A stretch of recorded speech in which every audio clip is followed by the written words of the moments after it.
सुचारू हुन नसक्दा उनीहरुमा अन्योलता छाएको छ भने आफ्ना बालबच्चाको शिक्षाप्रति अभिभावकको चिन्ता बढ्दै गएको छ।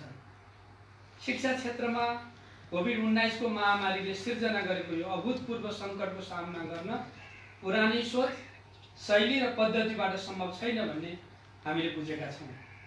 विद्यालय शिक्षा, प्राविधिक शिक्षा र उच्च शिक्षामा वैकल्पिक पद्धतिबाट पठन पाठनको सुरुवात गरिसकिएको छ। सुरु गरिएको वैकल्पिक पद्धतिलाई सुदृढ पारेर सबै विद्यार्थीहरूलाई त्यो पद्धतिमा सहभागी गराउन थप प्रयत्नको आवश्यकता छ। वैकल्पिक शिक्षा पद्धति सम्बन्धमा केही भ्रम रहेको पनि देखिएको छ। यदाकदा अनलाइन वा भर्चुअल कक्षालाई नै वैकल्पिक शिक्षा पद्धतिको रूपमा बुझ्ने गरेको पनि देखिन्छ। हाम्रो जस्तो इन्टरनेटको सुविधा सीमित भएको मुलुकमा यो एउटा उपाय मात्र हो जुन सीमित विद्यार्थीको लागि मात्र पहुँचमा हुन्छ। तसर्थ अहिले हामीले अवलम्बन गरेको घर नै शिक्षालय वा घरमै सिकाइ, होम स्कुलिङ, रेडियो पाठशाला, टेलिभिजन शिक्षण र भर्चुअल कक्षा गरी चारवटै तरिकाहरूको समष्टि नै वैकल्पिक शिक्षा हो भन्ने बुझ्न जरुरी छ। अझ भन्ने हो भने होम स्कुलिङ र रेडियो पाठशाला जस्ता तरिकाहरू नै ग्रामीण तथा विकट क्षेत्रहरूमा उपयोगी हुन आउँछ। यिनीहरूले मुलुकभरका विद्यार्थीको ठूलो हिस्सालाई समेट्छ। चारवटै तरिकामा आधारित कार्यक्रमहरूको समानान्तर रूपमा सञ्चालन गरेर सबैका लागि वैकल्पिक शिक्षा प्रदान गरी सिकाइको निरन्तरता गर्नु आजको मुख्य कार्यभार हो। यसका लागि सबैको लागि वैकल्पिक शिक्षा भन्ने नाराका साथ सिकाइ निरन्तरताको अभियान नै चलाउनु पर्नेछ।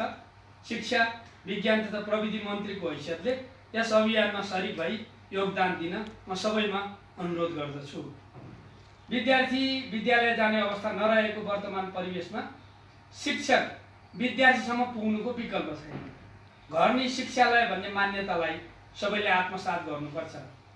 विद्यार्थी भाइ बहिनीहरूले घरमै बसेर पुस्तक अध्ययन गर्ने, शिक्षकले दिएका परियोजना कार्य गर्ने, गृह कार्य गर्ने, रेडियो सुन्ने, टेलिभिजन हेर्ने, इन्टरनेटका सामग्री अध्ययन गर्ने, अनलाइन कक्षा लिने मध्ये कुन विकल्प अपनाउन सकिन्छ सोही विकल्प अपनाएर अध्ययनलाई अघि बढाउनु पर्दछ। यसलाई शिक्षक साथीहरूले टेलिफोनबाट नियमित अनुगमन र सिकाइ सहजीकरण गर्नुहुनेछ। टेलिफोन पनि सम्भव नभएका ठाउँमा भौतिक दूरी कायम गरी विद्यार्थीसँग भेटघाट गरेर गृह कार्य एवं परियोजना कार्य दिने, अध्ययनका लागि परामर्श गर्ने जस्ता कामहरू गर्नु शिक्षकको कर्तव्य भएको छ। यो सङ्कटको घडीमा सबै शिक्षकहरूले यस अभियानको केन्द्र भागमा रहेर रचनात्मक तथा सृजनात्मक ढङ्गले विद्यार्थीको सिकाइका लागि अमूल्य योगदान गर्नुपर्छ। कुशल राष्ट्र सेवकको हैसियतले आफ्नो जिम्मेवारी थप कुशलतापूर्वक निर्वाह गर्न र चुनौतीलाई अवसरमा बदल्दै अघि बढ्न सम्पूर्ण शिक्षक साथीहरूलाई आग्रह गर्दछु। होम स्कुलिङ, रेडियो शिक्षा, टेलिभिजन शिक्षण, अनलाइन कक्षा आदि वैकल्पिक पद्धतिबाट सिकेको सिकाइलाई पनि मान्यता दिन त्यसको क्रेडिट गणना गर्ने निर्णय मन्त्रालयले गरिसकेकोले यो पद्धतिलाई अब कोभिड-19 को संक्रमणका अवधिभर मूल प्रणालीको विकास गर्न हामी सबै लागेका छौँ। महामारीको अन्त्यपछि पनि वैकल्पिक पद्धतिलाई विद्यालय तथा विश्वविद्यालय शिक्षाको पूरक पद्धतिको विकास गर्दै लैजानुपर्छ। विद्यालय तथा शिक्षालय अवरुद्ध भए पनि विद्यार्थीको सिकाइ अवरुद्ध कहिल्यै हुँदैन भन्ने सैद्धान्तिक मान्यतालाई अंगीकार गर्दै अघि बढ्दै जाने तथा नियमित र वैकल्पिक पद्धतिलाई एक अर्काका परिपूरक बनाउँदै सिकाइ सुनिश्चित गर्नु नै अहिलेको सही निकास हो। महामारीका कारण घरमै बस्न बाध्य आफ्ना बालबालिकाहरूलाई नियमित पठन पाठनमा सरी गराउन अभिभावकले भूमिका खेल्नुपर्छ। बिहान सबेरै उठ्ने, नित्य कर्म अनुसार सफाई गर्ने, योग तथा व्यायाम गर्ने, पौष्टिक खानेकुरा खाने, मनोरञ्जन गर्ने जस्ता गतिविधिहरूमा संलग्न गराई स्वस्थ रहन सहयोग गर्नु अभिभावकको जिम्मेवारी हो। आफ्ना बालबालिकाहरूले पुस्तक तथा अन्य उपलब्ध पाठ्य सामग्री पढ्ने, रेडियो पाठशाला कार्यक्रम सुन्ने, टेलिभिजन शिक्षण हेर्ने, गृह कार्य गर्ने, परियोजना कार्य गर्ने, भर्चुअल कक्षा लिने जस्ता क्रियाकलापमा कति सक्रिय छन् र के कति सिकेका छन् भन्ने कुरामा अभिभावकहरूले विशेष चासो दिनुपर्छ। अनलाइन कक्षा लिएको नाममा सामाजिक सञ्जालको अधिक प्रयोग गर्ने, अमर्यादित साइटहरू हेर्ने, साइबर अपराधजन्य गतिविधिमा अग्रसर हुने, अनलाइन गेममा अधिक क्रेजी हुने जस्ता गतिविधिहरूबाट जोगाउन उत्तिकै आवश्यक छ। आफ्ना बालबालिकाहरूलाई सिकाइका लागि उपयुक्त वातावरण निर्माण गर्न, आवश्यक साधन स्रोत जुटाइदिन, सिकाइको अनुगमन गर्न, गलत क्रियाकलापमा लाग्नबाट रोक्न र मनोवैज्ञानिक विचलन आउन नदिन सम्पूर्ण अभिभावकज्यूहरूमा हार्दिक अनुरोध गर्दछु। हाल सञ्चालित वैकल्पिक सिकाइका विभिन्न माध्यमभित्र समेटिन नसकेका विपन्न, अपाङ्गता भएका, दुर्गम क्षेत्रमा बसोबास गर्ने बालबालिकाको सिकाइ सुनिश्चित गर्न तिनै तहका सरकारले समन्वयात्मक रूपमा कार्य गर्ने गरी एक कार्ययोजनाको मातहत कार्यक्रम सञ्चालन गरिनेछ। विद्यालयको शैक्षिक सत्र 2077 को करिब 4.5 महिना बितिसकेको अवस्थामा अहिलेको पाठ्यक्रमलाई यथावत रूपमा अघि बढाउन कठिन हुने ठहर गर्दै विद्यालय शिक्षाको पाठ्यक्रमको संश्लेषण, कस्टमाइजेसन गर्ने निर्णय भइसकेको छ। हाललाई अत्यावश्यक विषयवस्तु समेट्ने गरी पाठ्यक्रमको संश्लेषित कार्य ढाँचा जारी गरिनेछ। यसका लागि विषयगत टोलीहरूले कार्य प्रारम्भ गरिसकेका छन्। यही भाद्र महिनाभित्र हामी संश्लेषित पाठ्यक्रम विद्यालयहरूलाई उपलब्ध गराउनेछौँ। मैले विश्वविद्यालयको उपकुलपतिहरूलाई कम्तीमा पनि 6 महिनाको कोभिड केन्द्रित क्यालेन्डर सार्वजनिक गर्न निर्देशन दिइसकेको यहाँहरूलाई जानकारी नै छ। धेरै विश्वविद्यालयले सोही अनुसारको कार्यतालिका मन्त्रालयमा पठाइसकेका पनि छन्।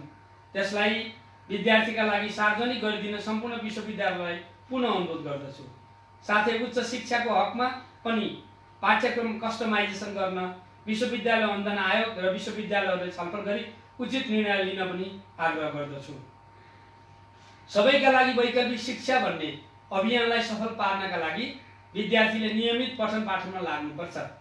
शिक्षकहरूले विद्यार्थी को, कहाँ, कुन अवस्थामा छन् भन्ने कुराको ट्रेसिङ गरी वैकल्पिक पद्धतिमा सामेल गराउनुपर्छ। त्यसैगरी सिकाइको ट्र्याकिङ गर्नुपर्छ। स्थानीय तहले विद्यालय तथा शिक्षक पहिचान गरी सिकाइ केन्द्रहरूको समेत व्यवस्था गरी वैकल्पिक सिकाइका कार्यक्रमहरू सञ्चालन गर्नुपर्छ। सोको अनुगमन तथा निरीक्षण गरी प्रभावकारिता मूल्याङ्कन गर्दै सुधारका उपायहरू अवलम्बन गर्नुपर्छ। निजी विद्यालयले सञ्चालन गरेको वैकल्पिक सिकाइका कार्यक्रम तथा त्यस्ता विद्यालयका शिक्षकका तलब लगायतका समस्या हल हुने गरी शुल्कको सीमा निर्धारण गरी निजी विद्यालयमा अध्ययन गर्ने विद्यार्थीको सिकाइलाई सहजीकरण गर्ने व्यवस्था मिलाउन सबै स्थानीय तहहरूलाई आग्रह गर्दछु। शिक्षकहरूको स्वास्थ्य सुरक्षालाई ध्यानमा राखी सबै शिक्षकहरूको कोरोना बिमा गर्ने प्रक्रिया अघि बढिसकेको छ। कार्यरत विद्यालय रहेको जिल्लाभन्दा बाहिर जिल्लामा रहेका शिक्षकहरूलाई विद्यालयसम्म पुग्नका लागि जिल्ला प्रशासन कार्यालयहरूले सहजीकरण गर्नेछन् भने विद्यालय रहेको स्थानीय तहले त्यस्ता शिक्षकलाई 14 दिनसम्म होम क्वारेन्टिनमा राखी PCR परीक्षणको व्यवस्था पनि गर्नुपर्छ। अन्तमा यस विषम परिस्थितिमा विद्यार्थीको पढ्न पाउने अधिकारको रक्षा गर्न र शैक्षिक सत्र खेर जान नदिन हामी सबै मिलेर काम गर्नु परेको छ। शिक्षाकर्मी, शिक्षाप्रेमी र सबै सरकारवालाहरूको साथ सहयोग र सहभागिताबाट नै हामी सफलतामा पुग्न सक्छौँ। तसर्थ सबैले आफ्नो ठाउँबाट योगदान गरौँ। अहिलेको विषम परिस्थितिमा अवरुद्ध शिक्षा क्षेत्रलाई आइस ब्रेक गरी वैकल्पिक पद्धतिलाई सिकाइको मूल पद्धतिको रूपमा स्थापित गरौँ। विद्यालय र विश्वविद्यालय नखोले पनि शिक्षा सुचारू हुन्छ, सिकाइ निरन्तर चलिरहन्छ भन्ने मान्यतालाई साकार पारौँ।